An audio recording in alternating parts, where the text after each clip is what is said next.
Hey, what's good everyone? Welcome to my first ever average gamer review video. Title was a mouthful. I'm probably gonna change it, but I thought it would be fun to call it that. So the premise is simple. I'm gonna play a game on stream once, first playthrough, like a normal player. Not gonna go for platinum, not gonna go for any of the secrets unless I find them along the way on my first blind playthrough. And I'm gonna review the game based on what I know of the game at the time of the review. So this is the first video of the series, so if you do have feedback, be it bad, negative or positive, do let me know in the comment section down below. I will also ask you to improve some stuff, or if you have any ideas to improve some stuff later on. But first things first, I need a disclaimer. As this is a review video, I will be sharing my opinion, and if you don't like it, you can leave, or you can argue it down below, but it won't change the fact that I've already made this video. So you're just gonna sway me to have a better opinion of the game after the fact. But this review's already been done, so let's continue, shall we? So the first game on the list of the review is Little Nightmares. You may be wondering, why you are reviewing a couple-year-old game? Well, reason simple. I recently played it for the first time, and I was like, looking at the footage from my stream, and I thought, I don't want to be another gameplay Andy. I don't want to waste 4 hours of people's time just so they can be like, wow, that was a fun game. I'll just be a reviewer Andrew. Save you guys 4 hours and make it easier for me, so that way I don't have to just keep pasting 60-hour gameplays. So yeah, that's essentially why I chose it and why we're doing this instead of the basic gameplays. So game is Little Nightmares, if you haven't guessed already, after I've said it already once, and it's probably been in the title, thumbnail, and you're probably seeing it right now. So the game is based around a yellow jacketed thing. If you have never played the game before, I don't know what to call it. I won't call it a human because it's about 4 inches tall, and I don't think that's good enough to call it a human. Story simple. Not really, but we'll get onto that later. You try and escape a ship while people are eating you. I know, eating you, cannibals. The fuck? I know, right? We got 4 main adversaries in the main story. Be a long-armed Donnie. Don't know their actual names, so I'm just gonna call them that. And for the review, I'm not gonna say what they do, I'm just gonna name them. So you got the long-armed Donnie, the chefs, which you've probably seen because a lot of the people have seen the chefs because they were like the big selling point of the game. You got the fat people, and you got the chick in the mask. No clue who she is, even now. I'm not playing that up for now, but we'll get onto that in a sec. This is not the main story only though. I will be talking about the DLC because they have been released, and I won't be doing a retrospective review where I've never played the DLC. I am going to include DLC in these reviews. If there is DLC at the time of me playing it, I will review it taking the DLC into consideration. So yeah, that's that. Let's begin, shall we? I guess we've already begun. But yeah, what's step 1? Would be the story, right? Yeah, not much to say here. No clue. Like I said earlier, no clue. Game's told visually, no idea what happened. No one told me anything. No one said anything really in the game. I don't think they even speak in the game. I think they just go about grunting. There was nothing in the game that would indicate a full story. There's probably stuff you can piece together if you really go in depth. But I'm not a Reddit Andy. I'm not gonna sit on Reddit and reading comments, and I'm also not gonna do a YouTube video or watch a YouTube video for 2 hours explaining the story, because this is the average gamer review. This is the plug and play. The game credits are done, DLC's done, close the game. That's what you're getting. That's the reviews type. You may like it, you may not, but that's what I'm going for because I thought that would be the best to review. Right, so let's start on the good notes of the game, shall we? The core gameplay is really fun, satisfying, and good. Predominantly based around running, hiding, and solving puzzles, like any other adventure horror game. Who would have guessed an adventure horror game would not consist of killing? Well, yeah, it's the generic trope of not killing and always being killed. It's like Outlast. So yeah, I really liked the game. The gameplay was good. It was fun. The gameplay loop was pretty good. You go through zone to zone. Each zone introduces a new enemy, with new weaknesses, with new strengths, and new like gimmicks to them. You progress while solving puzzles and trying to get to the other side, and eventually you are faced with the enemy and have to defeat them in some sort of gimmick. I won't spoil any of the gimmicks because they are quite fun, and hopefully I'm not an idiot and I didn't put them on screen right now. Yeah, I probably didn't. Alright, but best thing, what else is there?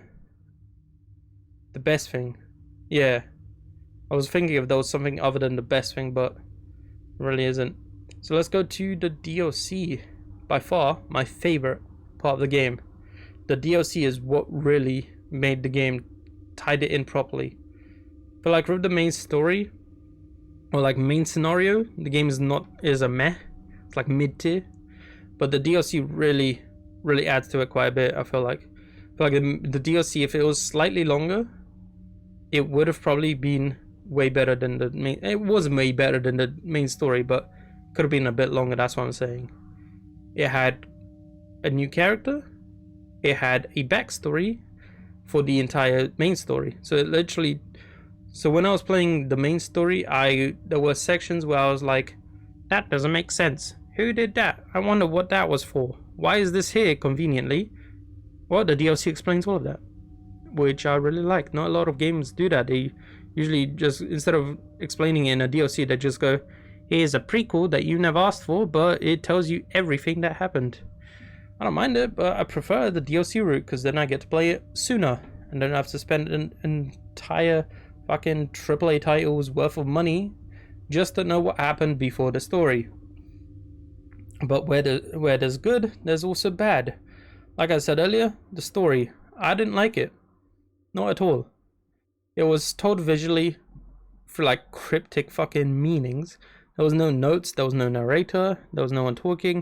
It was just you had to figure it out using whatever you could see. So this is probably like one of those games where you have to stand in an area looking at the floorboards, counting each tile and be like, there's an odd amount of tiles here, meaning that the person doesn't have OCD, blah blah blah. No, I don't care. I just want to know what the story is. I want to know what happened. Even the ending didn't really tell you the story. I'm not gonna spoil it, but I'll just let you know it does not clear up the story, not one bit. So I could go watch a 2-hour video explaining it, like I said earlier, probably. I think I said it earlier, or unless that was my previous take, because this is the fucking 5th time I'm recording this, because I sounded boring as hell before. Yeah, I could watch a 2-hour video explaining the entire story of some like enthusiastic guy on the internet, but I'm not gonna. This is not the spirit of the review, so I'm not gonna do that. And the other bad thing about the game that I found was the PC controls. So yes, you may be like, well, why didn't you just play with the controller? The game never tells you that the game is better with controller. There are quite a few games that just say the experience is much better with a controller, and when they do that, you go, oh, okay, let me switch the controller. Whereas this game never told you that. I feel like this should be a standard. If your game is designed for controller, let us know. Let us know. It'd be like, hey, PC controls are there, but we prefer you use the controller. Because there are a few things that I really didn't like. For example, you had WSAD to move, normal, standard. Left click to pick up, okay, not F or E, okay, right? And then arrow keys to move the camera around, which they introduced early on as a mechanic. Right, I don't know about you, but I ain't got a third arm. I can't hold left click while moving the camera while I'm walking around. And I definitely don't want to just keep switching my hand, so that was very annoying. But like I said, this one can be easily fixed with just a little notice in the splash screen saying, this game is better experienced with a controller. If it was there, I'm blind, but it wasn't there because I opened the game again just to check, hey, am I blind? And no, it wasn't there. That's something they could add. That's something that would boost the score just a bit. Yeah, that's one thing I didn't like about the game. So I guess this is the time everyone was waiting for, the actual review. So let's talk about the review system, shall we? So I give my review out in sections. I got 5 sections so far. In the future they might increase or decrease, but this is what I thought was good for now as a baseline. So we give the rating out of 50. We have 5 sections, each having 10 points. So the first section, story, I really didn't like the story. I gave it a 4.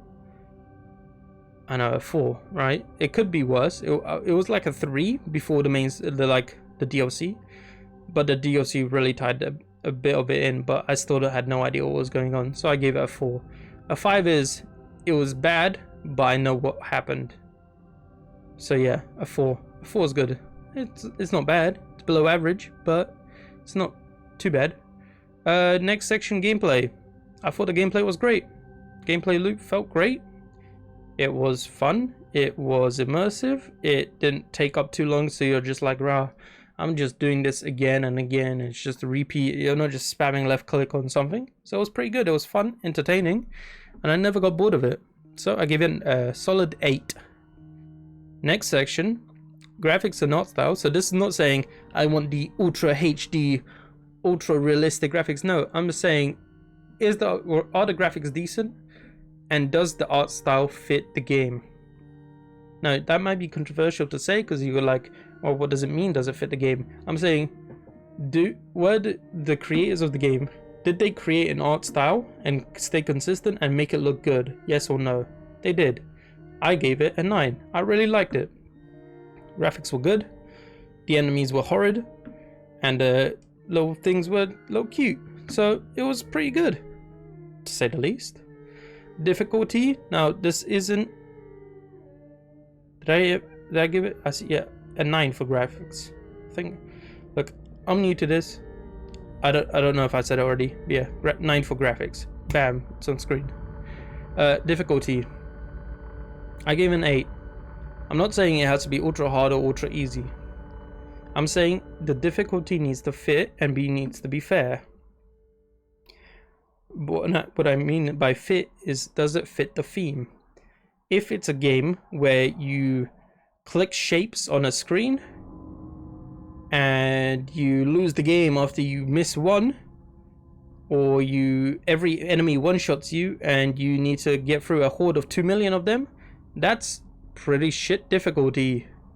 So I added this section, so it's like, is the difficulty fair? And I am talking about the base level difficulty, not hard, not easy. I'm saying whatever the game said was the default difficulty.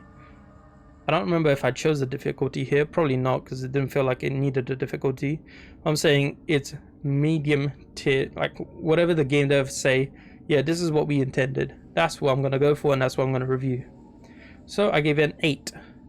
It's pretty good, Difficulty was fine. And the final section, the most subjective section of them all, my personal enjoyment. Did I like the game? Yes. I gave it a 7. It wasn't perfect. It wasn't the worst thing I've played. It was pretty fun. Towards the end of the DLC, I was having a lot of fun. You can see it on my stream if you ever watched it. Yeah. That was the score. In total, 36 out of 50. Pretty good. Now, we're going to move to here. We have the tier list. As we go on, we're going to add more games to it. But as it stands, we're just going to put Little Nightmares as a B tier game. It's not the worst, it's not the best. It's B tier, it's above average. It's pretty good. I recommend playing it if you haven't already. But yeah. As we go on, there will be more games to this, and there will be other tier lists on genres. So this is horror game, because I know horror games tend to be a lot worse than like other games for some reason. Like the devs don't know how to do horror, they just go jump scare, jump scare, jump scare, or some shit like that.